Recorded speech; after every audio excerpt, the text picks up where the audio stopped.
에스겔 33장 1절부터 6절까지 제가 읽습니다. 여호와의 말씀이 내게 임하여 가라사대 인자야 너는 내 민족에게 고하여 이르라. 가령 내가 칼을 한 땅에 임하게 한다 하자. 그 땅 백성이 자기 중에 하나를 택하여 파수꾼을 삼은 그 사람이 칼이 그 땅에 임함을 보고 나팔을 불어 백성에게 경고하되 나팔 소리를 듣고도 경비를 하지 아니하므로 그 임하는 칼에 제함을 당하면 그 피가 자기의 머리로 돌아갈 것이라. 그가 경비를 하였던들 자기 생명을 보존하였을 것이나 나팔 소리를 듣고도 경비를 하지 아니하였으니 그 피가 자기에게로 돌아가리라. 그러나 파수꾼이 칼이 임함을 보고도 나팔을 불지 아니하여 백성에게 경고치 아니하므로 그 중에 한 사람이 그 임하는 칼에 제함을 당하면 그는 자기 죄악 중에서 제한 바 되려니와 그 죄를 내가 파수꾼의 손에서 찾으리라. 아멘. 에스겔 33장의 말씀은 저 에스겔 앞에 3장, 에스겔 3장에 보시면 에스겔 33장과 비슷한 말씀이 나와 있습니다.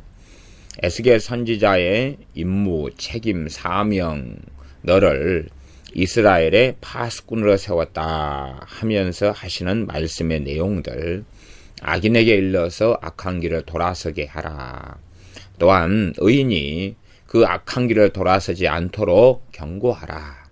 그리고 너가 제대로 말씀을 나를 대신하여 경고하여서 잘 행하였으면 너에게서 핏값을 찾지 않겠다. 이러한 에스겔 3장의 말씀이 있었고 에스겔 33장은 에스겔 3장보다 좀 더 길고 나아가서 차이점 중에 하나가 이 에스겔 33장 6절까지의 말씀도 에스겔 3장과의 차이점에 속한다. 이렇게 볼 수가 있습니다. 에스겔 3장은 선지자 에스겔에게 하나님께서 하시는 말씀이 주를 이루었는데 에스겔 33장 2절을 보면 인자야 너는 내 민족에게 고하여 이르라.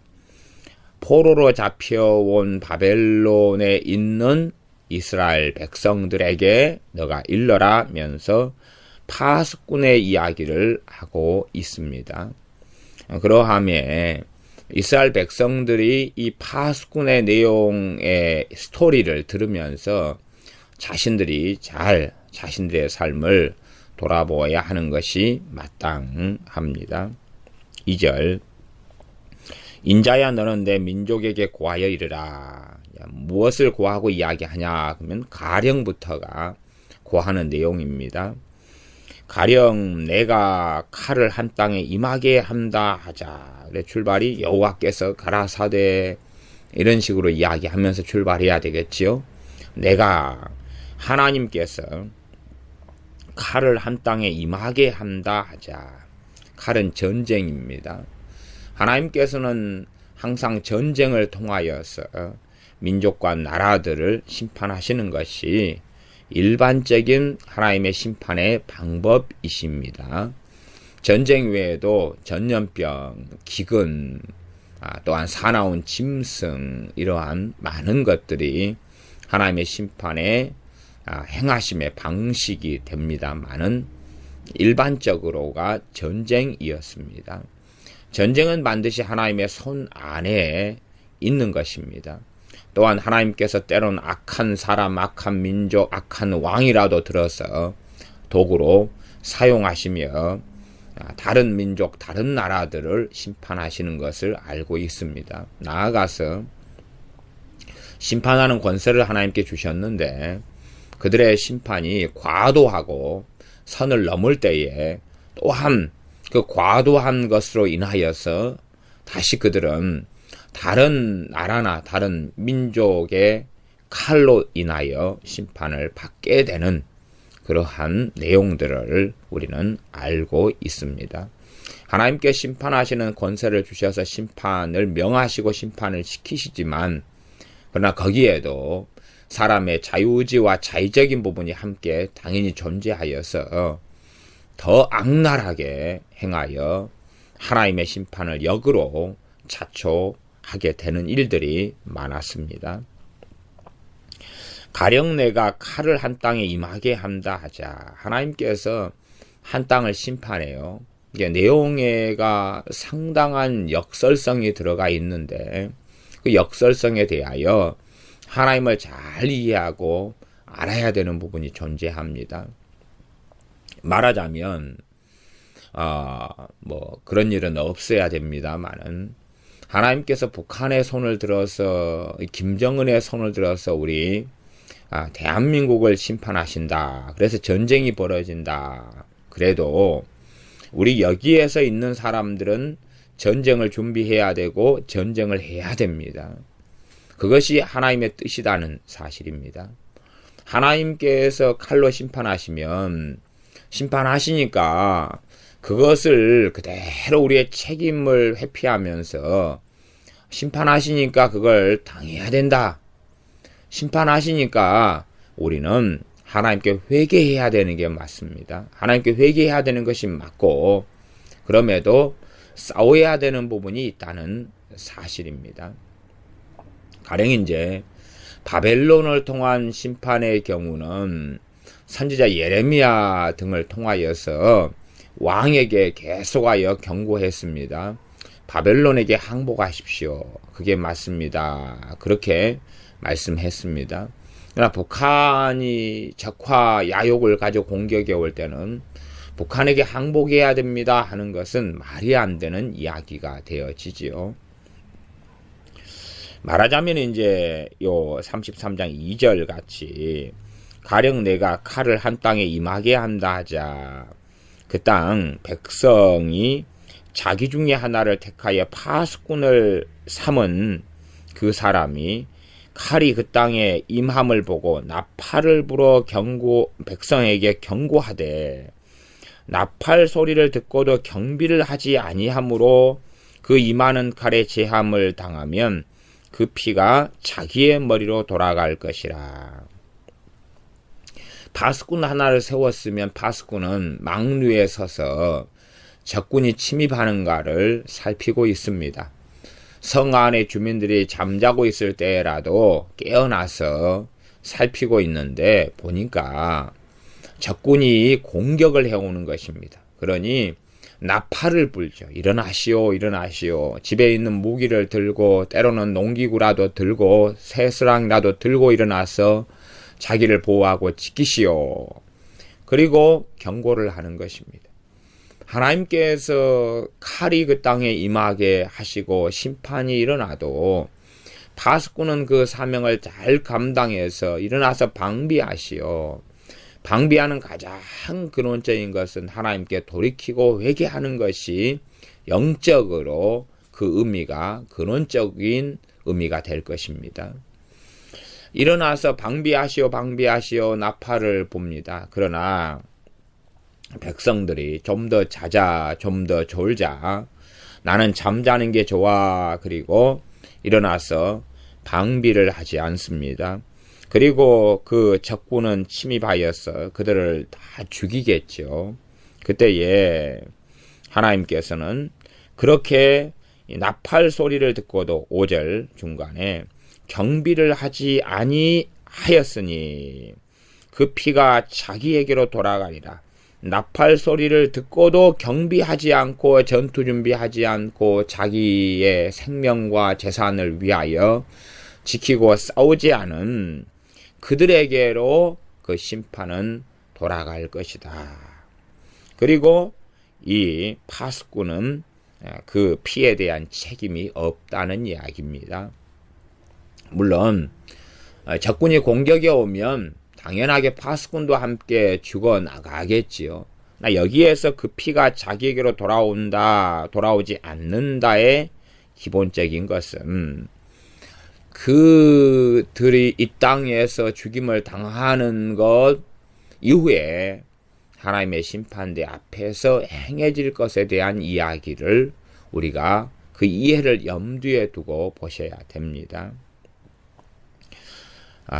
두 가지 이야기죠. 하나는 파수꾼이 경비를 서가지고 적군이 공격해 올 때에 물론 그 전쟁은 칼이 임하게 하는 것은 그것에 대한 우리가 모든 뜻 자체를 알 수 자체가 없습니다. 6.25 사병 같은 경우도 어떤 면에서 하나님의 심판에 속한다는 것을 우리가 알고 있습니다. 그러나 우리는 전쟁했어야 됐고 이 나라를 지켰어야 됐고 또한 하나님께 기도하면서 이 나라를 지켰습니다.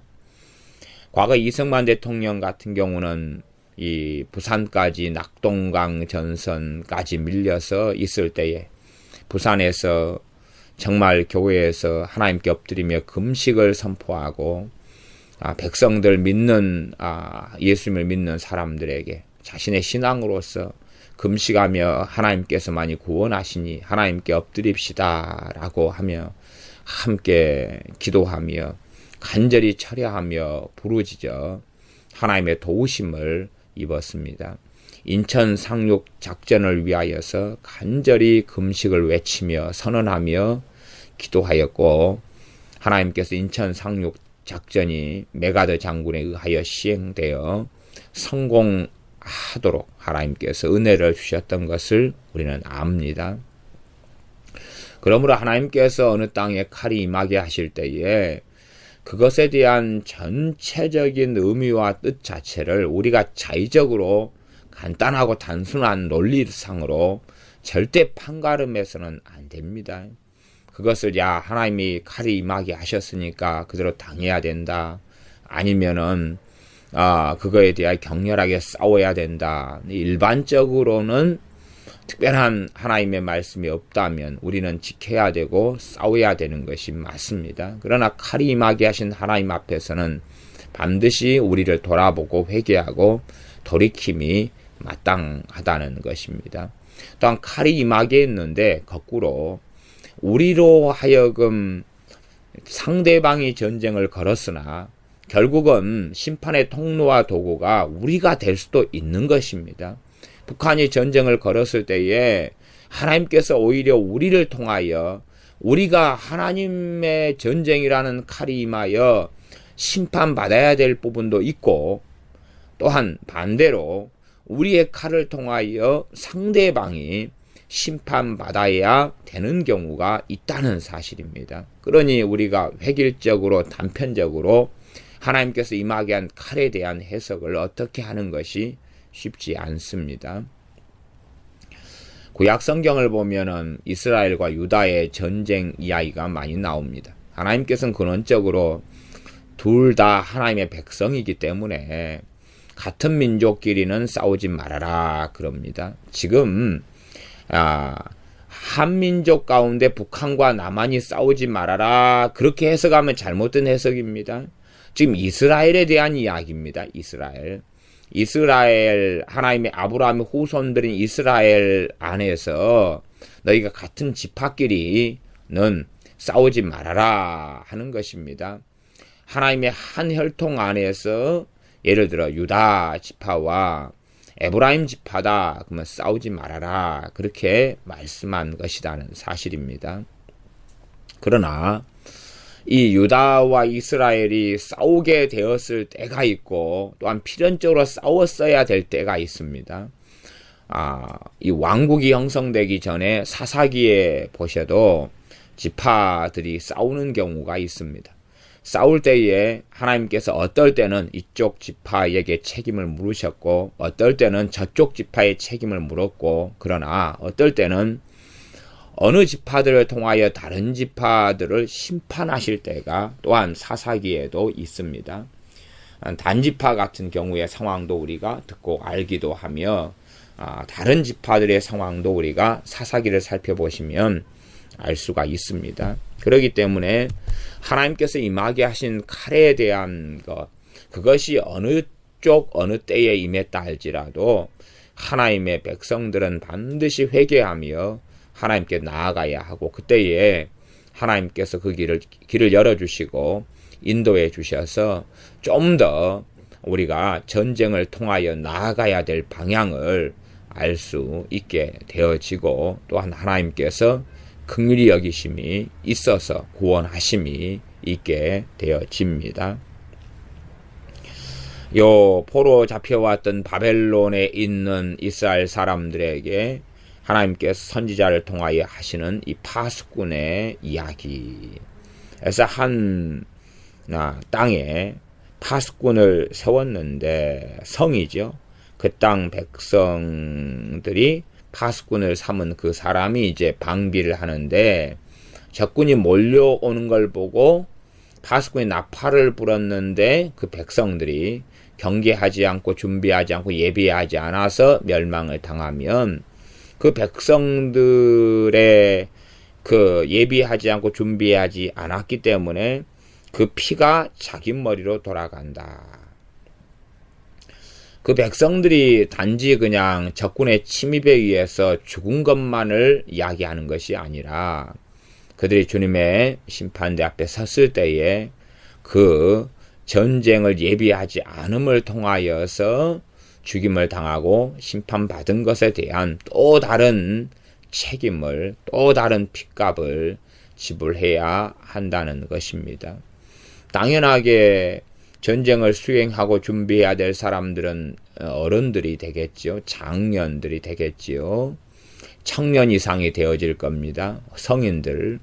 그러나 그들이 전쟁을 수행하고 준비하지 않으면 자기들만이 죽는 것이 아니라 노약자들, 어린 아이들, 태중에 임신 중에 있는 아이들, 어린 아이들까지 다 남녀노소가 죽으니 5살짜리가 어떻게 총을 들고 전쟁을 하냐 그 말입니다. 그런 아이들은 보호를 받아야 되지요. 자기만 방비를 못해서 자기만 죽는 게 아니라 그들은 또한 그렇게 죽은 아이들의 핏값까지도 심판대 앞에 섰을 때는 반드시 짊어져야 한다는 이야기입니다. 그러함 에스겔 33장의 전제도 에스겔 32장이나 31장처럼 음부, 구덩이, 지옥, 음부에서 지하세계, 생존 세계가 아닌 지하세계 또한 음부에서 고통당하며 나아가서 주님의 재림 이후에 있는 영원한 심판에 대한 것까지 염두에 두고 성경을 이해하셔야 될 것입니다. 피가 돌아가리라, 그러니 거기서 죽으면 끝나지, 전쟁을 통하여 총알에 맞아서 폭탄에 터져 죽으면 끝나지 하는 것을 말씀하는 것이 아닙니다. 실제로 악한 사람들은 다 남은 죽어도 자기는 도망갈 길을 마련해 놓지 않습니까? 돈이 많은 이런 사람들은 외국에 피신처를 만들어 놓고, 난 외국에 자신의 별장을 만들고 돈을 은닉해 놓고, 그렇게 해서 무슨 일만 생기면 비행기 타고 해외여행이란 명목 속에 도망가 버리지 않습니까? 그러니 그들은 아마 이 비참한 전쟁을 통하여 많은 이들이 죽어갈 때는 그들은 살아남기가 쉽지요. 그렇게 해서 평안히 살다가 얼마든지 죽을 수 있을 것입니다. 그러나 반드시 주님 앞에 서서 그 핏값을 지불하고 물어야 된다는 사실입니다. 두 번째는 파수꾼이 경계를 제대로 서지 않아가지고 파수꾼이 나팔을 불지 않았다는 사실입니다. 그때는 그렇게 해서 전쟁이 일어나가지고 죽게 될 때에 파수꾼은 그 성사람들의 핏값을 감당해야 한다는 사실입니다. 물론 전쟁을 하나님이 임하게 하셨으니 또한 방비하지 않은 이 백성들은 자신의 핏값을 짊어지는 게 마땅하고, 그러나 파수꾼의 사명을 제대로 감당하지 못했기 때문에 파수꾼 자신의 핏값을 감당해야 될 뿐만 아니라 또한 그 자신이 파수꾼의 경계를 서고 있는 성의 사람, 마을의 사람들의 핏값을 감당해야 한다 라는 말씀을 하고 있습니다. 그래서 4절로 가면 이제 5절까지가 5절 보면 그가 경비를 하였던들 자기 생명을 보존하였을 것이나 나팔 소리를 듣고도 경비를 하지 아니하였으니 그 피가 자기에게로 돌아가리라.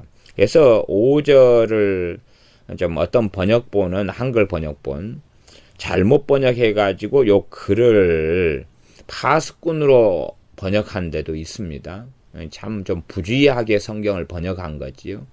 그러나 그가 경비를 하였던들 그래놓고 나팔 소리 듣고도 그러니 나팔을 경비가 파수꾼이 불었던 거지요. 불었는데 파수꾼이 경비를 안 했다 그러면 국어가 전혀 어리석어지는 거죠. 그렇게 성경 번역을 무성의하게 하는 한글 성경 번역본이나 또한 그러한 문장들도 좀 나옵니다. 좀 그런 번역들은 좀 삼가해야 될, 정말 조심해야 될 최소한 이렇게도 번역이 되고 저렇게도 번역이 될 부분들은 그게 용납될 수 있는데 신중하게 문맥을 살피지도 않아가지고 그렇게 여기서는 파수꾼 자신이 제대로 파수를 안 서가지고 그 피가 돌아간다 이렇게 번역해 버리는 것은 잘못된 것이지요. 그가 그렇게 하면 거기는 그 한 개인을 이야기하는 것이 아니라 그 성 사람들, 마을 사람들을 이야기해야 된다는 것이 문맥적으로 맞습니다.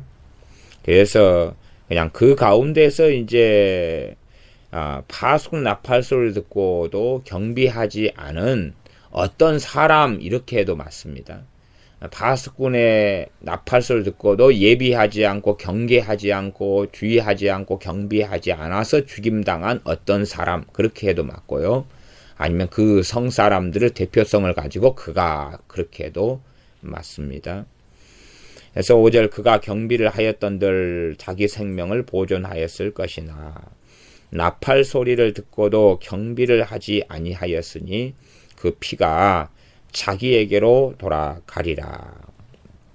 6절 그러나 파수꾼이 칼이 임함을 보고도 나팔을 불지 아니하여 백성에게 경고치 아니하므로 그 중에 한 사람이 그 임하는 칼에 제함을 당하면 그는 자기 죄악 중에서 제한 바 되려니와 그 죄를 내가 파수꾼의 손에서 찾으리라.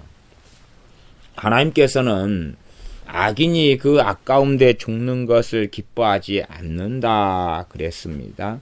33장 11절을 우리가 보시면 주 여호와의 말씀에 나의 삶을 두고 맹세하노니 사람들이 하나님의 뜻을 하나님의 가지고 계신 선한 마음을 곡해 하는 경우가 많으니 하나님께서는 나의 삶을 두고 맹세한다라고 사용하십니다.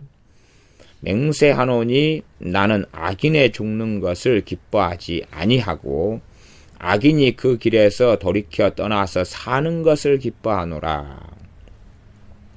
가룟 유다라 할지라도 가룟 유다가 예수님을 팔기로 예정되어 있었던 게 아니다는 사실입니다.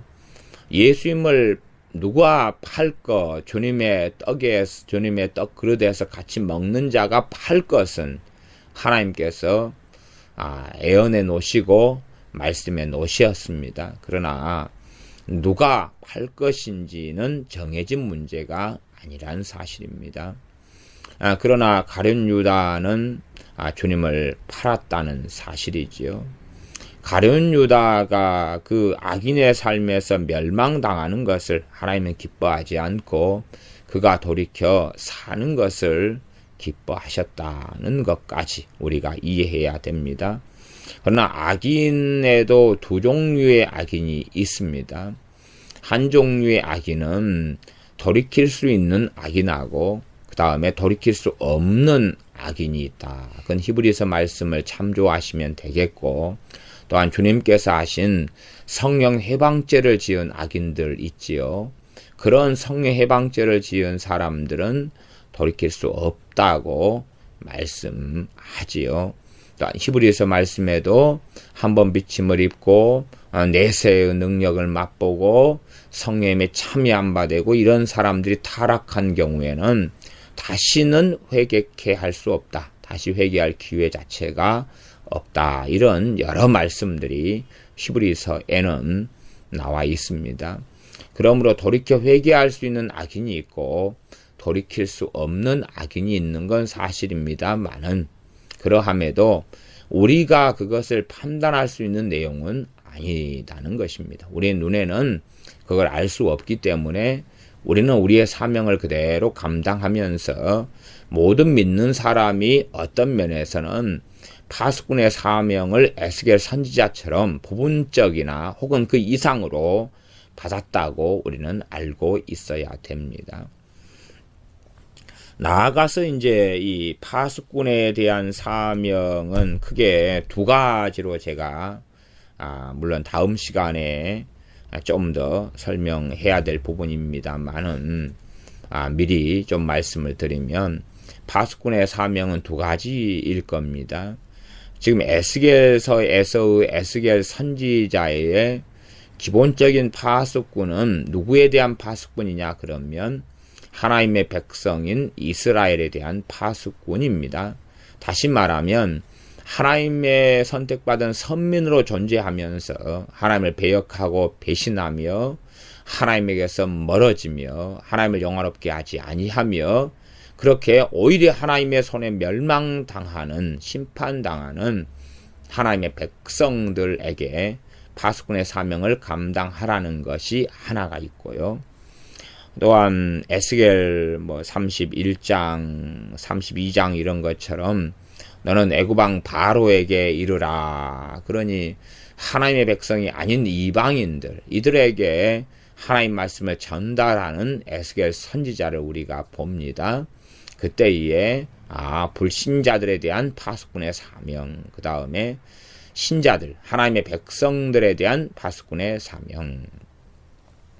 좀 더 나아가서 우리가 이렇게도 해석할 수 있겠습니다.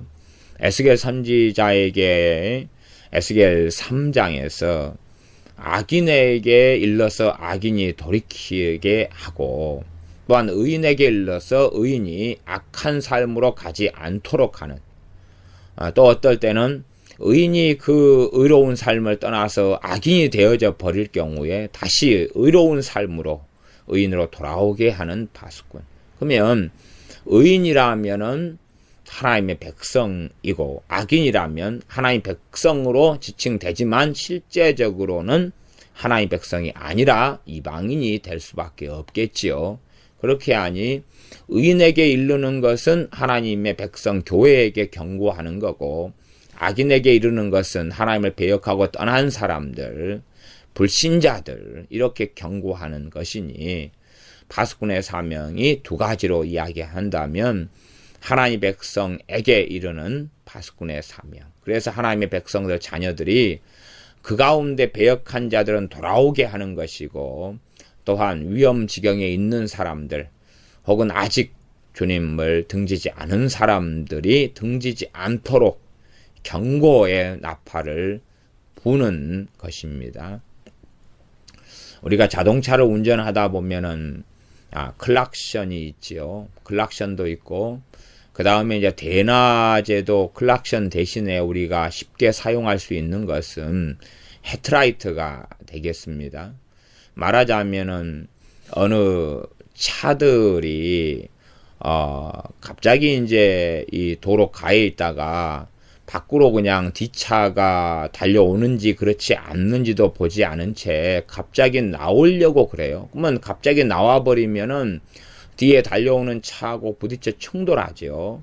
그때 얘 뒤에 있는 차가 클락션을 빵빵 울려주면 아차차 뒤에 차가 오는구나 알게 되거나 아니면 거리가 먼 경우는 클락션을 울려도 이게 나한테 하는 경고구나 하는 것을 잘 알지 못하는 차들이 있죠. 그래서 뒤쪽에서 헤드라이트를 상향등을 켜가지고 반짝반짝 해주면 대낮에라도 헤드라이트가 불빛이 세니까 뒤쪽에 백밀러를 통해서 이 불이 세게 비추지요. 그래서 뒤에가 지금 차가 달려오면서 헤드라이트를 반짝반짝 상향등을 켜가지고 비추는구나. 그래 브레이크를 얼른 밟아서 멈추게 되지요. 그래서 사고를 예방하게 되는 것입니다. 둘 다 사는 거지요. 둘 다 사는 것. 그래서 운전할 때 되면은 이 경계 나팔이 클락션이나 헤드라이트를 사용해서 상대방 차들이 부주의하게 끼어들고 들어올 때에 우리 서로 조심하자거나 혹은 당신 멈춰라, 지금 그 상태로 가다 보면 우리가 부딪히고 사고가 난다. 또 어떨 때는 차를 운전하고 가다 보면은 대낮인데도 앞차가 비틀비틀 하는 경우가 있어요. 비틀비틀. 자기의 차선을 따라 일정하게 달리기보다는 이 사람이 비틀비틀해요. 그때는 일반적으로 졸음운전을 앞차가 하고 있다는 걸 압니다. 그럴 때는 그 차를 우리가 피해서 달리거나 속도를 더 줄여서 안전거리를 두거나 해야 되지만, 우리가 어떤 면에서 운전식으로 한다 하면은 핏값을 하나님께서 우리에게 안 찾으시려면 비틀비틀 하는 것이 졸음운전인 걸 알면 헤드라이터를 깜빡 빛을 쏴주면서 뒤에서 경고를 해주거나 아니면 클락션을 빵빵빵빵 울려줘야지요. 그걸 들으면은 자기가 스스로 잠을 깨려 그러면 잠 깨는 게 굉장히 힘들고 어려운데 주변에서 한번 찔러주거나 클락션을 올려주면 잠이 금방 번쩍 깨는 특성이 있지요. 그렇게 해주면 이제 안전하게 운전을 하고 갈 수가 있을 것입니다. 이것도 어떤 면에서 운전으로 이야기한다면 파수꾼이고 경계 신호, 경고를 보내는 것입니다. 그렇게 파수꾼이 경계를 제대로 서지 않고 또한 적이 오는 걸 알면서도 침묵하고, 그렇게 해서 6절에 보면 그러나 파수꾼이 칼이 임함을 보고도, 여기서는 이제 파수꾼이 좋은다는 이야기는 없습니다. 둘 다 지금 칼이 임함을 본 것은 똑같은데 하나는 나팔을 불었고 하나는 나팔을 불지 아니했다. 이 두 차이겠습니다. 파수꾼이 적군이 보는데 너무 적군이 세, 우리가 다 깨워가지고 방비해도 늦을 거야. 그러면은 살가머니 일어나서 뒷문을 열고 도망갈 수가 있죠. 자기 가족만 깨워가지고. 어차피 지는 거니까. 그렇게 해서 나팔을 안 불 수 있지 않겠습니까? 그냥 적군이 공격에 오면서 성 안에 있는 사람들을 먼저 죽이고 막 그냥 난리가 벌어질 때는 오히려 더 손쉽게 자기는 탈출하고 빠져나갈 수가 있겠지요. 괜히 나팔을 불어가지고 일어나가지고 병비하는데 결국은 진다. 그러면 자기도 나팔을 이제 분 다음에 상황을 설명하고 하다 보면 자기는 눈에 띄어가지고 도망을 못 갈 것 아닙니까? 그런 경우도 있겠죠. 파수꾼이 칼이 임함을 보고도 6절에 나팔을 불지 아니하여 백성에게 경고치 아니하므로 그 중에 한 사람이 그 임하는 칼에 제함을 당하면 그는 자기 죄악 중에서 제한 바 되려니와. 하나님께서 칼이 임하게 하고 거기에서 죽으면 그건 다 그 사람 책입니다. 기본적으로 그 당사자의 책입니다. 아무리 파수꾼이 파수를 제대로 서지 않거나 경계하지 않아가지고 죽었다 할지라도 원망할 문제가 아니라 자기 죄 때문에 죽는 거다. 이 땅에 많은 사람들이 어느 기회만 되면, 때만 생기면은 원망할 사람들을 찾으려고 애를 씁니다. 원망하려고 애를 쓰지요. 10절 말씀도 이스라엘 백성이 기본적으로 하는 원망이나 자포자기나 책임 전가에 대한 이야기가 에스겔 33장 10절부터가 나와 있습니다.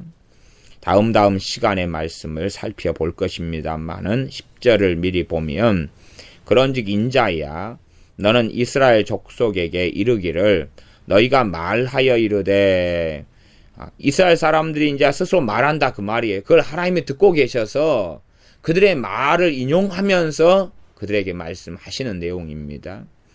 우리의 허물과 죄가 우리에게 이미 있어 우리로 그 중에서 쇠폐하게 하니 어찌 능히 살리오. 그러니까 우리의 허물과 우리의 죄가 우리에게 지금 많이 있다. 그래서 그 죄가 우리를 쇠폐하게 한다, 쇠약하게 한다, 무너지게 한다. 그러니 우리가 어찌 살 수 있겠는가. 그리고 있다 그 말이에요. 너무나 우리의 죄가 많다. 최소한 그래도 우리 조상이 이렇게 못돼 먹게 살아가지고 우리가 이런다 보다는 낫습니다. 아이고 3대 4대 위에 100년 전에 얼마나 못돼 먹게 살아가지고 우리 세대가 이런 일을 당해야 하는 거 그것보단 좀 나아요. 성경적으로 우리의 허물과 죄가 우리에게 이미 우리에게 있어 우리로 그 중에서 쇠폐하게 하니 나는 죄를 너무 많이 지었어. 나는 너무나 악하게 살았어. 그러니 나는 구제불능이야. 나는 어떻게 돌이킬 수 없어. 실상은요. 다시 돌이켜 회개할 수 없는 악인들은요. 완전히 마음에 화인 맞아가지고 나는 죄가 너무나 많아. 이런 생각 자체가 불가능합니다. 죄가 많아. 나는 너무 죄가 많아. 이렇게 생각할 수 있다는 것은 그 사람은 돌이킬 수 있는 사람이고 양심이 완전히 화인 맞지 않는 사람이고 다시금 하나님께 돌아올 수 있는 사람이라는 증거가 되는 것입니다. 정말로 화인 맞은 악인들은 자신들의 악함을 느끼지 못하고 깨닫지 못합니다. 자신이 얼마나 죄가 많은 것인가를 생각하지 못합니다. 말하자면 진정으로 성령 해방죄를 지어버린 사람은 자신에게 자신의 양심이나 죄책감이나 이런 것이 존재하지 않지요. 그냥 말만 내가 잘못했어 하지만은 다음날 되면 포악해지고 악해지죠. 우리가 사울 왕과 다윗의 경우를 압니다. 다윗이 이렇게 말하니까 다윗에게 그래 내가 잘못했다. 다윗아 돌아와라. 그리고 내가 잘못을 용서해 주라. 그러면서 떠나갔다가 조금 지난 다음에 다윗을 잡아 죽이려고 다시 달려듭니다. 이것이 양심이 화인 맞은 자죠. 그러니 잠깐 동안은 뉘우치는 척 그렇게 할 수 있으나 그러나 다음날 되면 손바닥을 뒤집어 버리는 이런 일을 행하게 됩니다. 그러나 양심이 화인 맞지 않고 돌이킬 수 있는 사람들은 내가 죄를 깨달으면 그것이 하루로 끝나는 것이 아니라 그런 죄에 대한 깨달음과 내가 얼마나 패역한가 하는 것이 계속 되어지지요. 그런 가운데 이제 어떤 사람들은 너무나 우리의 죄악이 많고 내 과거가 마약부터 뭐부터 너무나 얼룩졌기 때문에 하나님께서 우리를 받아주지 않으실 것이다. 이렇게 절망하고 낭망할 때에 하나님께서는 그게 아니다. 그렇게 말씀하십니다. 그게 아니고 하나님께 돌아올 수 있다. 말씀하시는 것입니다. 11절에 나는 악인의 죽는 것을 기뻐하지 아니하고 악인이 그 길에서 돌이켜 떠나서 사는 것을 기뻐하노라. 이스라엘 족속아 돌이키고 돌이키라. 너희 악한 길에서 떠나라. 어찌 죽고자 하느냐 하셨다 하라. 이들은 자신들의 죄가 너무나 많으니까 이왕 죄 지어서 돌이킬 수 없는 거 그대로 살자. 아니면 더 악하고 더 마음먹은 대로 죄 짓고 살자. 우리는 이왕 운명론적으로 끝난 존재들이야. 그렇게 생각하고 말했으나 하나님께서는 아니다. 돌아설 수 있으니 돌이키고 돌이키라. 돌이키고 돌이키라 이렇게 두 번 나온 것은 단지 결심하고 돌이키려는 마음만으로 돌이켜지는 것이 아니라는 사실입니다. 그게 아니란 거예요. 그러니까 사람들은 잠깐 자신의 결심으로 뭔가가 될 줄로 생각해요. 잠깐에 돌이키고 잠깐 한 30분 기도하면 그냥 영적인 침체나 하나님께로부터 돌아선 이 죄악된 삶이 청산이 될 것 같거나 이렇게 일확천금식으로 해결이 될 거라고 생각하지만 결코 그게 가능한 이야기가 아니니 하나님께서는 돌이키고 돌이키라 그렇게 말씀하시는 것입니다. 다시 이제 에스겔 33장 1절부터 6절로 돌아오면 6절 하반절 그 중에 한 사람이 그 임하는 칼에 제함을 당하면 그는 자기 죄악 중에서 제한 바 되려니와 그 죄를 내가 파수꾼의 손에서 찾으리라.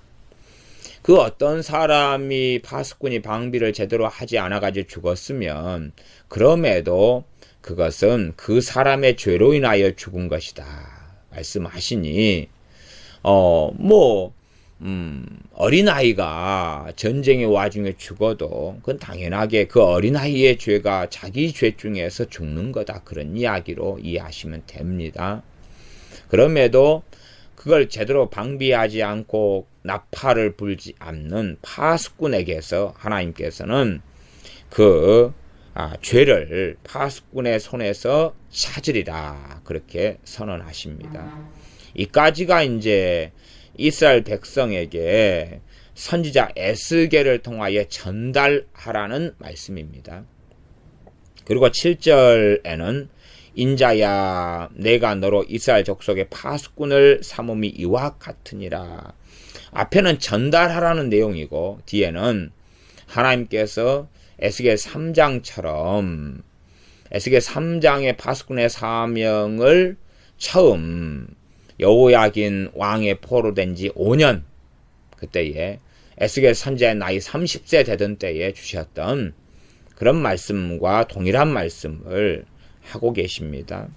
아마 에스겔 33장은 훨씬 지난 다음에 이 앞뒤 문맥으로 따지면은 포로로 잡혀온 지 12년째 이런 정도가 되지 않을까 이렇게 개인적으로 생각합니다.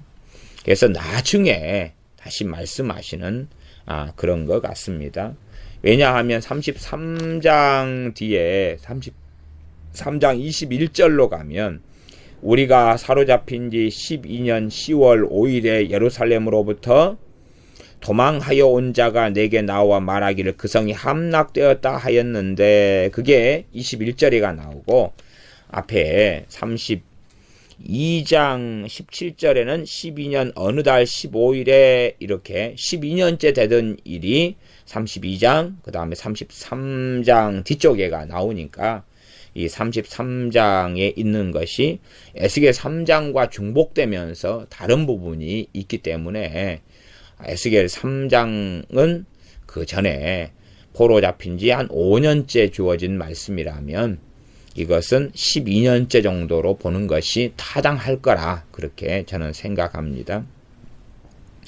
그런데 이제 7절부터는 이 에스겔 선지자에게는 이와 같이 내가 너를 이스라엘 족속의 파수꾼을 삼았다. 그리고 너는 내 입의 말을 듣고 나를 대신하여 그들에게 경고할지어다. 개인적으로 말씀을 하셔요. 그러나 이 파수꾼에 대한 예화 또한 이야기를 통하여서 이스라엘 백성에 전달하라는 내용에는 이러한 자세한 해석을 하지 않습니다. 6절까지 해서 파수꾼 이야기를 하지만은 야 봐봐라 하나님께서 보낸 파수꾼이 나니라 에스겔이니라 그렇게 전달하라 그런 이야기를 하지 않는다 그 말이에요. 이 이야기만 해놓고 더 자세하게 알아들 만한 이야기는 하지 않습니다. 이 이야기를 전달해라. 그리고 파수꾼이 나팔 소리를 외치면 파수꾼의 나팔 소리가 뭔가는 이들은 스스로 알아먹어야 되는 것입니다. 그냥 손에 잡혀주는 것처럼 자 에스겔 선지자가 말하는 것 그것이 나팔 소리니까 듣고 깨우쳐라 그런 말씀을 하시지 않습니다. 스스로 판단해야 되는 것입니다. 스스로 판단해야 되는 것. 그래서 하나님께서는 유감스럽게도 강팍한 사람일수록 그들에게 들려오는 하나님의 말씀은 훨씬 더 흐릿합니다. 또한 하나님 앞에 깨어있는 사람일수록 들려오는 하나님 말씀은 훨씬 더 명확합니다. 그것이 하나님의 또 다른 심판의 방식입니다. 주님께서 이 땅에 오셔서 하시는 말씀도 이사야서를 인용하셔가지고 내가 저들에게 비유로 하는 것은 저들이 보아도 보지 못하고 들어도 듣지 못하고 그리하여서 마음으로 돌이켜 깨닫지 못하게 하려고 그렇게 비유를 통해서 말씀하신다. 주님께서 말씀하신 것이에요.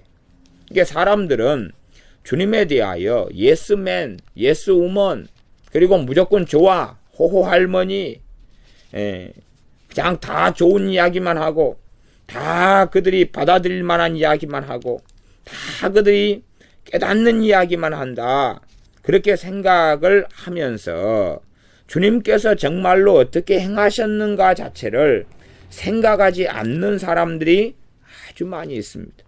그러나 주님께서는 많은 경우에 주님의 사도들, 주님의 제자들에게만 자세한 성경 말씀을 풀어주시고 해석해 주시면서 이 많은 사람들에게는 자세한 비유의 뜻들을 말씀하지 않으신 적이 많아요.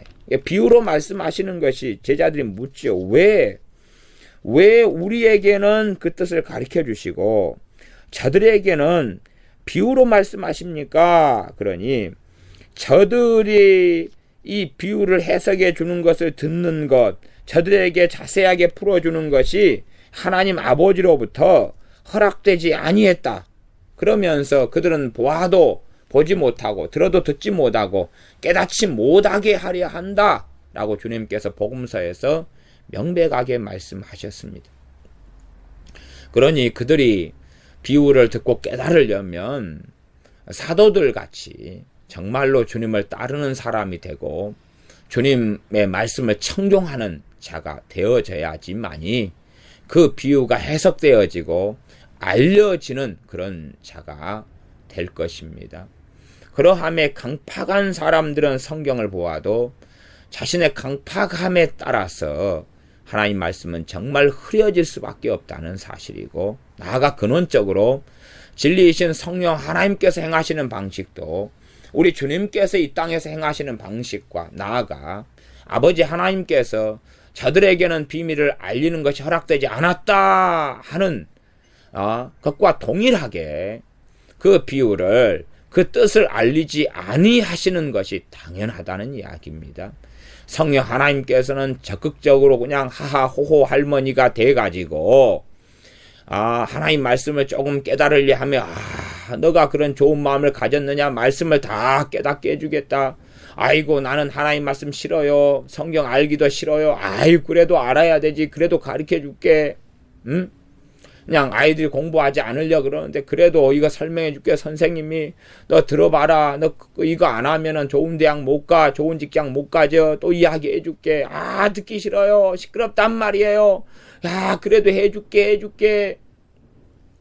아마 그러면 성령 하나님께서는 지금도 그냥 모든 사람들이 잠자도 마태복음 1장 1절의 뜻을 이야기해 줄게. 히브리서 1장의 뜻을 이야기해 줄게. 야고보서 너 모르잖아. 그거 이야기해 줄게. 계속 그냥 귀에 울리는 잔소리처럼 계속 말씀하실 거 아니에요. 그러면은 정말로 그걸 듣고 사람들이 돌이킬 수 있겠느냐는 것이고, 그렇게 아이고 싫어요, 싫다니까 왜 그래요? 그래도 이 진리를 너가 듣지 않으면 지옥에 가. 그러니 나는 어쩔 수 없이 말해줘야 돼. 그런 분이 결코 성령 하나님이나 또한 우리 주님은 아니라는 것입니다. 사람들 그렇게 생각해요. 그러니까 아이고 나 구원하시려면 내가 무슨 짓을 하고 살아가도 나 구원하실 거야. 그러니 과거에 이중 예정의 교리 가운데 선택과 유기 교리가 이중 예정인데, 이중 예정의 교리 가운데 그것을 바르게 이중 예정을 해석하고 이해하는 방향이 있고 잘못되게 해석하는 방향이 있는데, 잘못되게 해석했던 방향이 훨씬 더 많았습니다. 선택이다 그러면 선택과 유기에서 선택이다 그러면 어떻게 잘못 해석했냐 그러면, 하나님께서 구원시키실 자는 무슨 수를 써서라도 구원시킨다. 하나님이 선택한 사람은 무슨 수를 써서라도 무조건 천국에 가게 한다. 그 다음에 유기된 자는 하나님이 지옥에 보낼 자는 그가 아무리 회개하고 돌이켜도 그는 무조건 지옥에 간다. 그런 식의 운명론으로 이 예정론을 만들어버린 악한 사람들, 강팍한 사람들이 있습니다. 그 사람들이 왜 그런 식으로 예정론을 운명론으로 변질시켰겠습니까? 그건 하나님이 구원할 자는 무조건 구원한다는 것. 그 구원할 자에게 누구를 집어넣겠어요? 자기의 죄악, 자기의 악함 속에서도 하나님이 나는 무조건 구원한다. 그러지 자기를 그렇게 예정론은 운명으로, 이중 예정, 선택과 유기로 해가지고 하는데 자기를 유기된 자로 누가 집어넣겠어요? 안 집어넣겠지요. 자기는 선택된 자예요. 그런데 뜻대로 살기 싫은 거예요. 그래도 무조건 나는 천국에 보내. 그렇게 성경을 왜곡하고 잘못 해석해서 안심하라 안심하라 거짓 선지자 노릇을 했던 것입니다. 자기가 자기 스스로에게 거짓 선지자 노릇을 해가지고 그런 신학, 그런 가르침을 교회의 이 개혁주의 교회, 개신교회에 끊임없이 전파를 했어요. 그런데 그런 거짓 선지자 노릇하는 안심하라 안심하라 너희들은 선택된 자들이고 무슨 짓을 해도 결국은 하나님이 천국으로 이끌어 들이신다. 이러한 잘못된 교리를 사람들은 정말로 보암직하고 먹음직스럽고 자기에게 유익하기 때문에 받아들여 왔다는 사실입니다.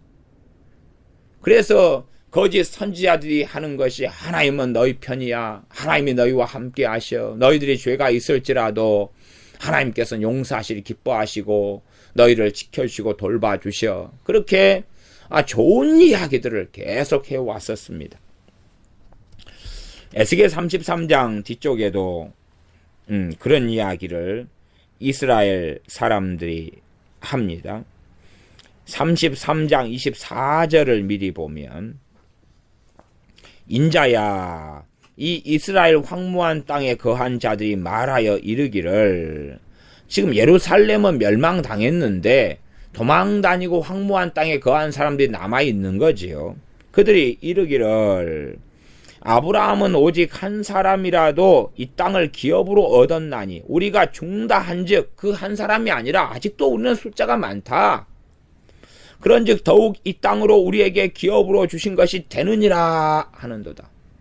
사실은 이러한 선언과 이러한 내용의 가르침은 누가 했던 것이냐 그러면 거짓 선지자들이 했던 것에 바통을 이어가지고 말하는 것입니다. 자신들이 악하게 살아오면서도 거짓 선지자들은 당신들은 하나님이 구원하셔 했던 거고 이 거짓된 자들은 그런 교리를 이중 예정처럼 만들어가지고 전파해 왔던 것입니다. 자신들은 선택받은 자에 집어넣고 또한 자신들만이 아니라 자신의 자식들에게도 선택받은 자로 집어넣습니다.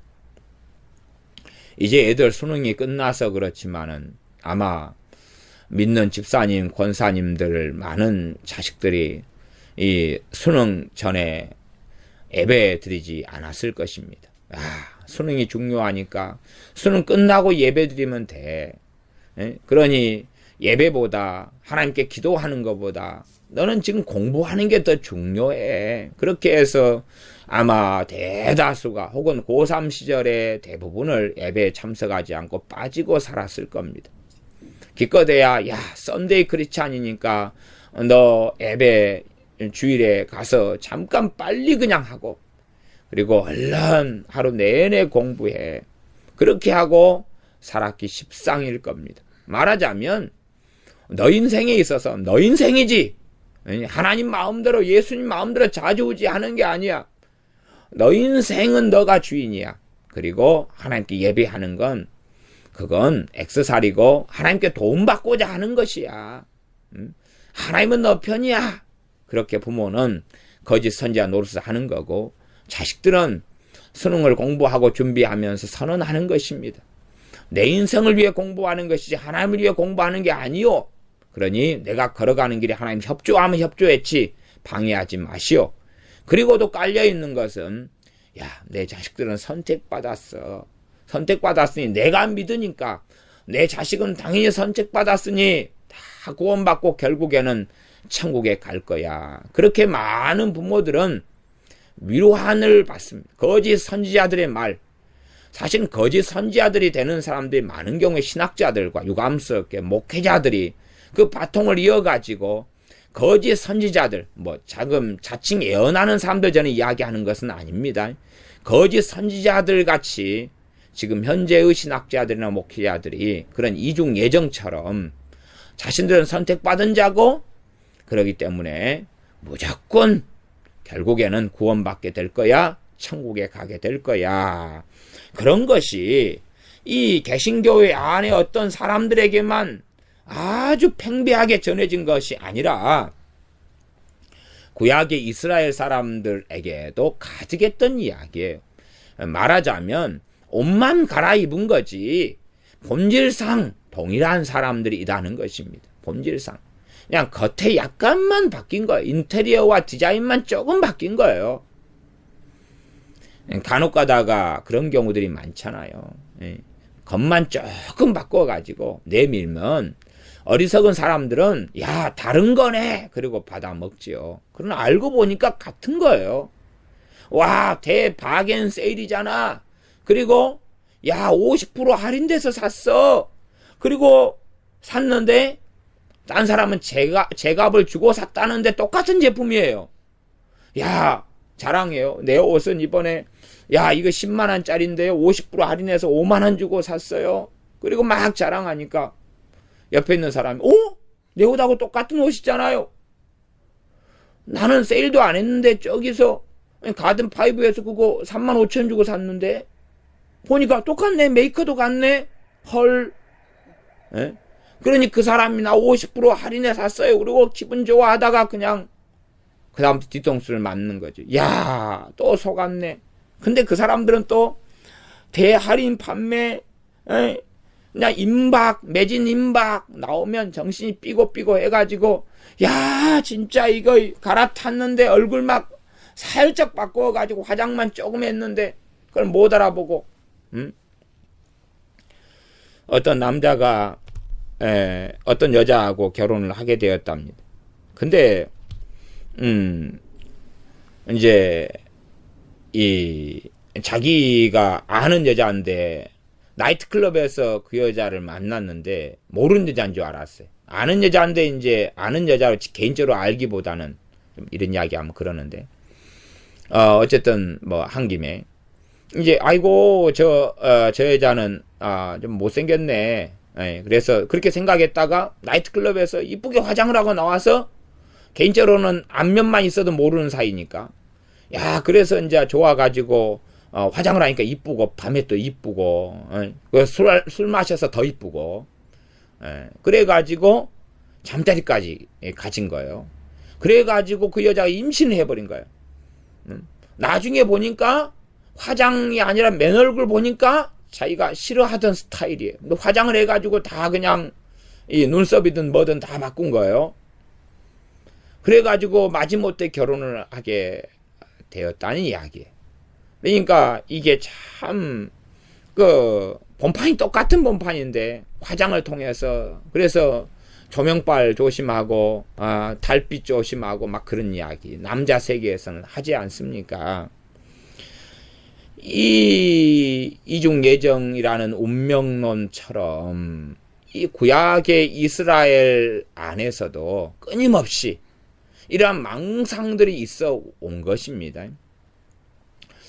그러나 들을 귀 있는 자는 들으라 하는 끊임없는 말씀처럼 이렇게 이스라엘 백성들에게 에스겔 선지자에게는 손에 잡히도록 말씀을 하나님이 하십니다.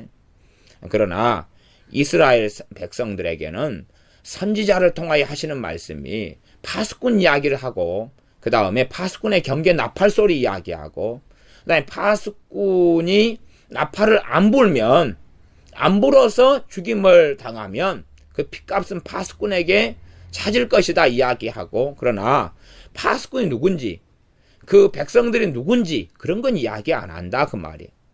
비유로 말씀하시는 거예요. 비유로 말씀하시면서 그 자세한 이야기는 안 해요. 이제 알아먹을 사람은 깨어있는 사람은 이 파수꾼이 지금 저 선지자 에스겔이구나.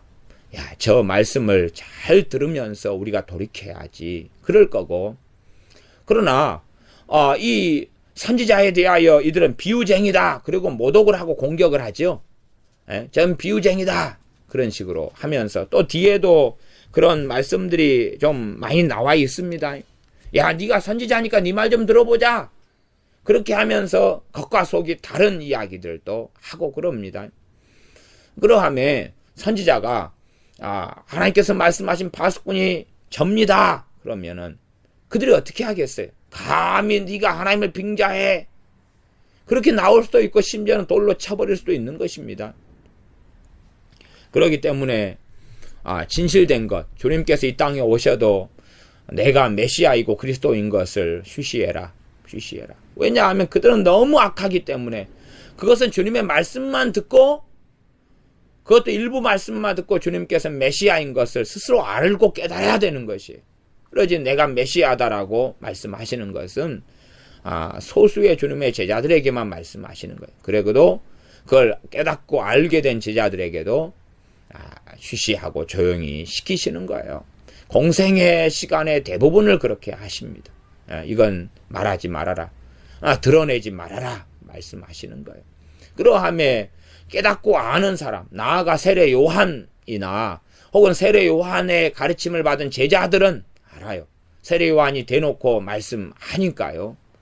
하나님의 보아라 어린 양이로다 말씀하시고 우리 죄를 짊어지고 가는 세상 죄를 짊어지고 가는 하나님의 어린 양이로다 말씀하고 그분이 누구인지 나는 그의 신발끈 풀기도 감당치 못하는 그분이다. 그런 이야기를 하면서 알 자는 알고요.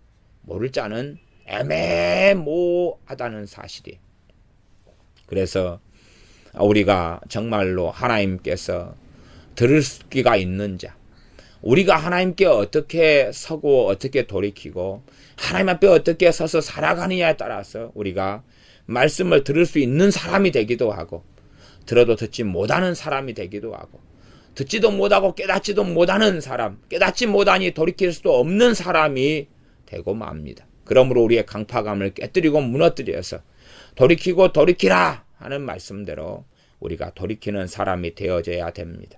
이렇게 선지자를 통하여서 이 파수꾼하고 또한 파수꾼이 지키는 그 백성들에 대한 비유만 말씀하시는 걸 볼 때는 이 포로로 끌려온 이들이 그러나 마음을 낮추지 아니하고 얼마나 교만하며 얼마나 패역하며 얼마나 강팍한지 그렇기 때문에 이 정도의 말씀, 비유의 말씀만 하고 끝나는 상황인 것을 우리가 6절까지 보게 됩니다.